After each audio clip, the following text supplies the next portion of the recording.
Nascido em Goianésia de Goiás, advogado, participou da fundação do Partido dos Trabalhadores em 1980 e foi membro de sua primeira Comissão Executiva Nacional.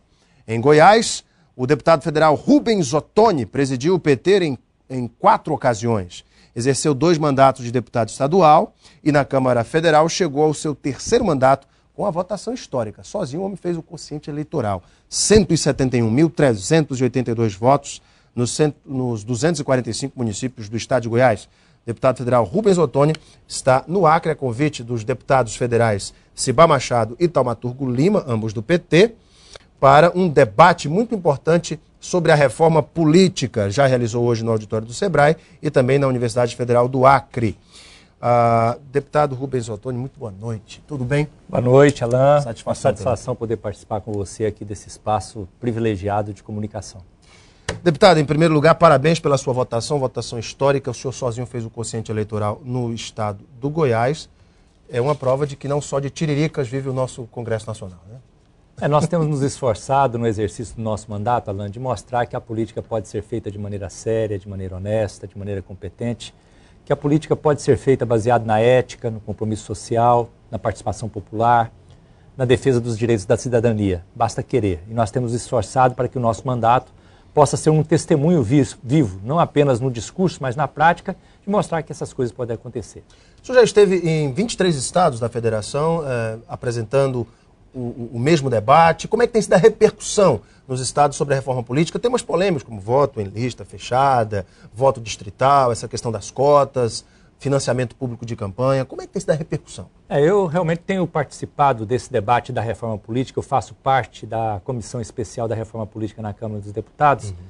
E é bom ressaltar que o Acre está muito bem representado naquela comissão. O deputado Cibá e o deputado Taumaturgo também participam e têm demonstrado um grande interesse, uma grande contribuição no debate. Permita-me fazer um parêntese. Parabéns aos deputados Cibá Machado e Taumaturgo Lima pela iniciativa, por trazê-lo ao Acre, e parabéns por também acessarem suas redes sociais, que eu estou cobrando os deputados nas redes sociais. Estou fazendo um movimento contra os impostos e eu estou cobrando esses dois, viu? Parabéns. E nesse sentido eu tenho tentado cumprir um papel dentro da Comissão Especial, que é o papel do debate, porque a Câmara Federal, Alain, optou de fazer com que esse debate da reforma política não aconteça apenas nos gabinetes ou nos plenários da Câmara dos Deputados, que ele pudesse acontecer na sociedade. E nós estamos nos esforçando de realizar audiências públicas em todas as unidades da federação. Então já visitamos vários estados da federação e uma honra para mim estar aqui no Acre trazendo esse debate, ouvindo a sociedade, recolhendo sugestões para poder municiar o nosso debate e as decisões que nós vamos tomar sobre essa matéria tão importante. Quero fazer aqui um pai-bola com o senhor a respeito dos principais temas, os mais polêmicos, em minha opinião, eu creio que dos nossos telespectadores, sobre a reforma política. Quero começar com financiamento público exclusivo de campanha eleitoral. O PT defende o financiamento público de campanha, mas pode ocasionar algumas distorções. Primeiro, deputado, digamos que o Brasil tem o quê? Hoje cerca de 5.600 municípios. No Acre, por exemplo, em 2008, nós tivemos cerca de 450 candidatos a vereador. Não no Acre, permita-me, em Rio Branco, na capital, só na capital, 450 candidatos a vereador. Digamos que se chega a um valor de 5 bilhões de reais para se fazer o financiamento público de cada campanha proporcional numa capital como Rio Branco. Vamos dar como Rio Branco como exemplo. Se a gente fosse contar todos os vereadores, quanto é que ficaria para cada um, já que esse dinheiro tem que ser distribuído em todo o país? Não é um problema e não seria também um dificultador, sabe, se estabelecer esses critérios de quanto seria repassado, qual seria o valor, quem ganharia menos, quem ganharia mais? Financiamento público de campanha não pode trazer mais problemas do que soluções? Você coloca uma coisa importante que eu acho que é importante também esclarecer a todos aqueles que nos acompanham, e eu tenho me esforçado isso nos debates. Nós não podemos ver a reforma política como um remédio para todos os males, como uma coisa que vai acontecer com a varinha de condão, nós vamos resolver os problemas da política brasileira.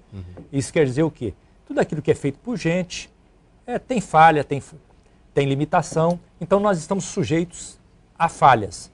Agora, eu não tenho dúvida nenhuma em afirmar que nós precisamos enfrentar um problema sério que nós temos hoje na política brasileira, que é a influência cada vez maior do poder econômico na escolha dos nossos representantes. Não dá mais para conviver com a realidade, Alain, onde os nossos representantes, seja no nível municipal, estadual ou federal, sejam escolhidos muito mais pela estrutura de campanha que eles têm na hora do processo eleitoral do que necessariamente pelas ideias, projetos, programas, compromisso social com a sociedade. Então nós temos que buscar uma alternativa. O financiamento público exclusivo de campanha, ele não vem como uma mágica. Ele vem como uma tentativa, um instrumento que ele pode contribuir, primeiro, para baratear as campanhas. Baratear como? A campanha não seria mais uma campanha individual, é uma campanha coordenada pelos partidos políticos. Na última eleição, por exemplo, nós tivemos 16 mil campanhas eleitorais.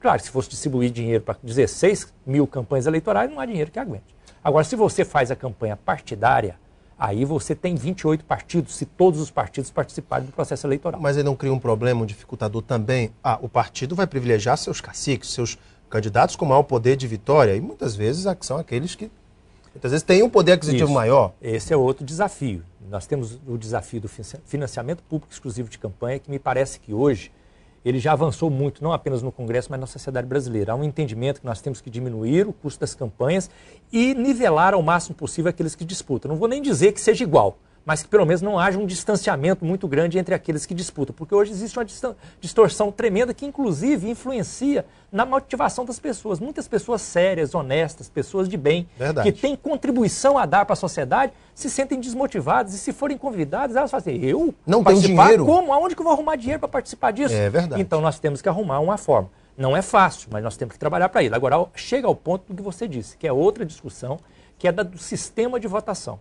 No sistema de votação, nós precisamos buscar uma forma de contemplar como é que os partidos vão fazer. Aí o partido ele vai contemplar os seus apaniguados, o cacique vai...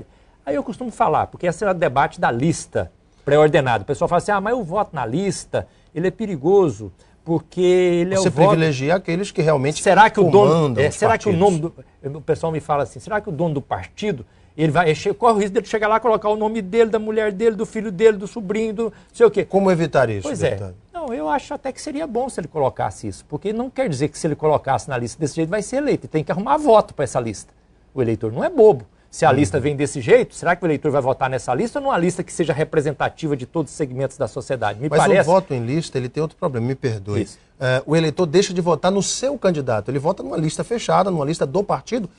Aliás, traz aquele debate do conteúdo programático, da ideologia, mas a gente sabe que o Brasil deixou há muito tempo de ter partidos ideológicos, não é verdade? Não, eu diria para você, Alan, que não é nem que o Brasil deixou de ter, o Brasil está caminhando para ter. Então nós temos que trabalhar para chegar a esse ponto, do Brasil ter debate de ideias, de programas, é isso que nós precisamos trabalhar. E me parece que nesse sentido nós temos uma proposta, a nossa proposta, e as pessoas realmente colocam esse argumento, que é o seguinte, mas aí eu não vou poder votar no meu candidato, eu quero votar e vou ter que votar na legenda. Sem dúvida. Né? Mas não é isso. Hoje, como que é o sistema eleitoral hoje? Você vai na urna para votar para vereador e deputado, hoje você já pode votar só no partido, se você quiser. Exatamente, na legenda. Pode votar, é o voto no partido. Sem então, dúvida. se você chega lá, você faz a opção. Se você quiser votar no seu candidato, você vota no candidato. Se você achar que deve votar no partido, você vota no partido. O nosso autossistema é misto. Então, isso não é uma novidade, já existe a possibilidade hoje. O que nós estamos propondo? É que ao invés de você chegar na urna e fazer a escolha de votar em um ou outro, você chegue na urna e vote nos dois.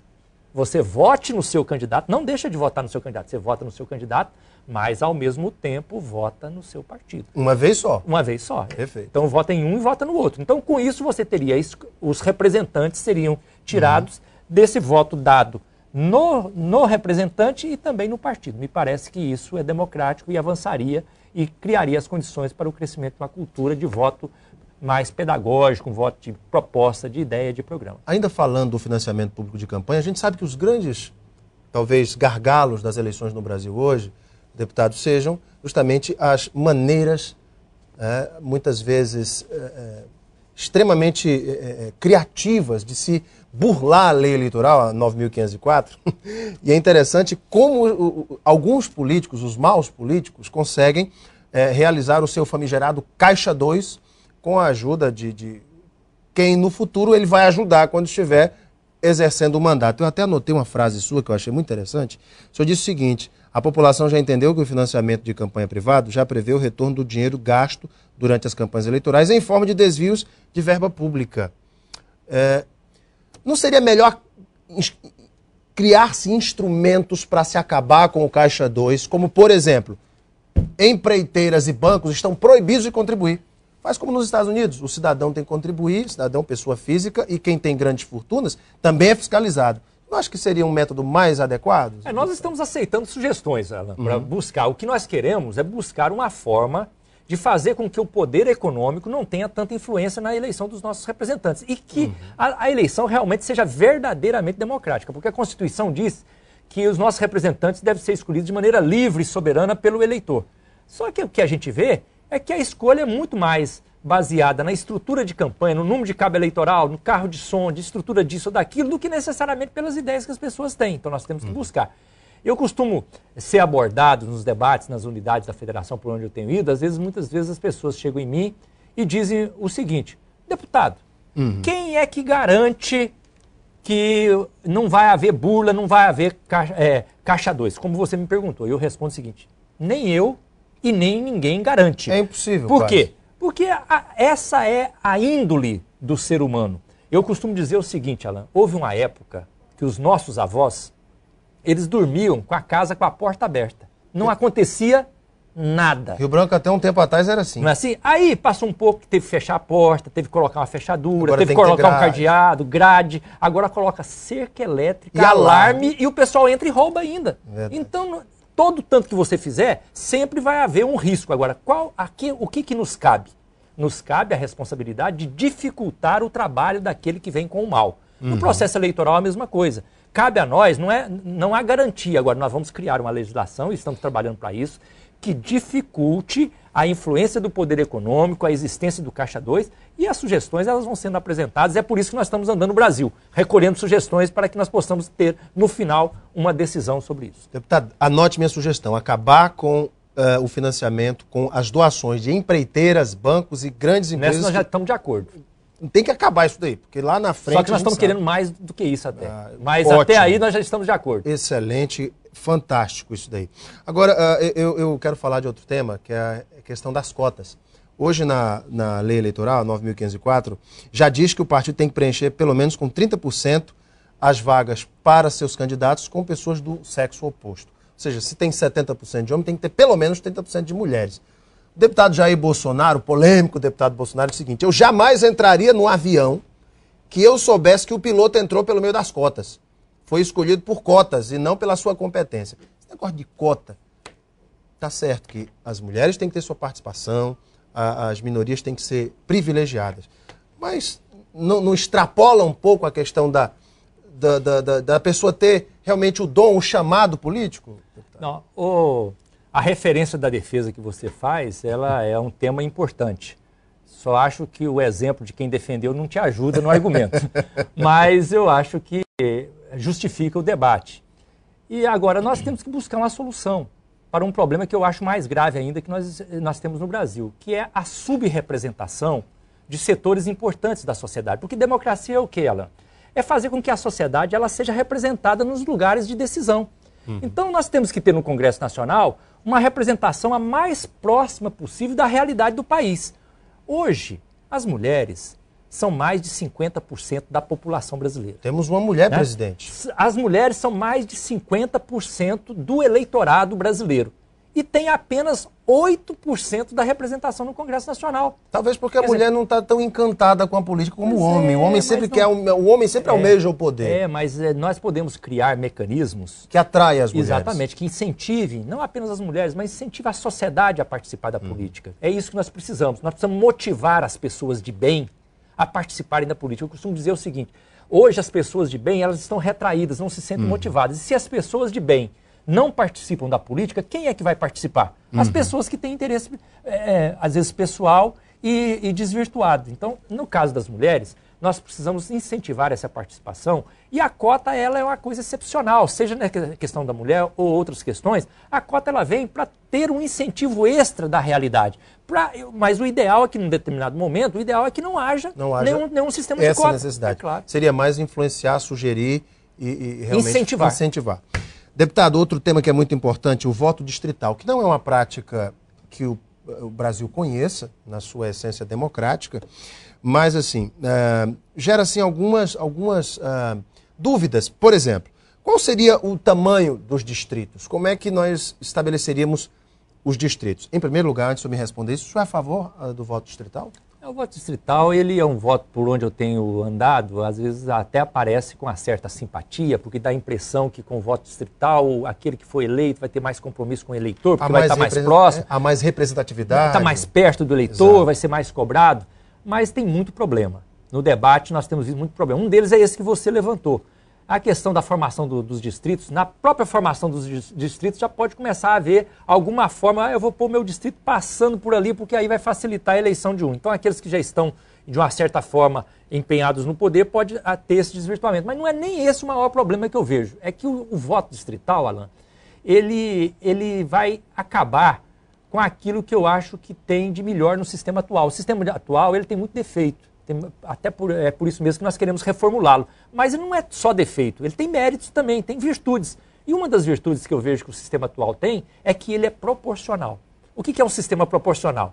É aquele que garante, me parece democrático, garante que quem tem mais voto tenha mais representação. Um partido que tem 60% dos votos tem direito de ter 60% das vagas na Câmara.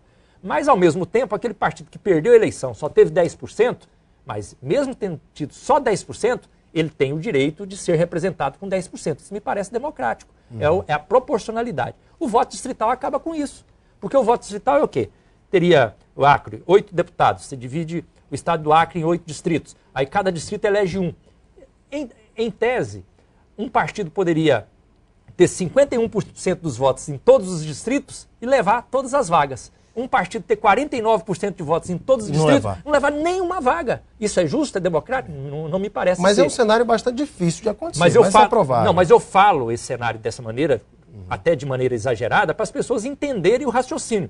Mas mesmo não tendo esse desvirtuamento, por exemplo, na Inglaterra hoje, nós temos lá a situação onde o partido tem 32% dos votos e está representado no Congresso com 18% apenas das vagas. Ou tem 21% dos votos e tem 29% das vagas. Então existe uma distorção na representação. Não é por acaso que em países onde tem o voto distrital eles já estão migrando para o voto proporcional porque ele é mais democrático e afere mais a realidade da sociedade. Na sua opinião, deputado, nosso tempo já está estourado. Alguns políticos defendem que a reforma política seja feita fatiada, porque dessa maneira ela sai. Outros defendem que não, que a gente tem que fazer uma reforma política, o Congresso tem que fazer uma reforma política completa para que já valha para 2012. O que o senhor defende, o que o senhor acha mais viável? Minha opinião é que reforma política não pode ser feita para valer imediatamente, porque aí soa que você está fazendo com interesse de algum lado. Aí a pessoa, não, estão fazendo isso para me prejudicar e tal. Agora, se você faz a reforma política para ela vigorar um pouco mais na frente, ninguém pode dizer que é para favorecer A ou B. Todos os partidos vão ter algum tempo para se adaptarem à nova realidade. Então seria só para 2014? Me parece que o melhor cenário é pensar numa reforma política para 2014, onde ninguém pode dizer que está sendo prejudicado. Todos têm condição de se adaptarem à nova realidade. Me parece esse o melhor cenário. Agora, acho que nós não precisamos também fazer a reforma política ideal. Eu, por exemplo, na minha cabeça, eu tenho a reforma que eu gostaria, que eu sonharia. Mas se eu ficar esperando a reforma dos meus sonhos, ela não acontece nunca. Então eu prefiro, eu dei conta de aprovar de 10 itens, eu aprovei 3. 3 itens você já coloca em execução e depois eu vou continuar lutando pelos outros itens. Me parece esse o melhor caminho.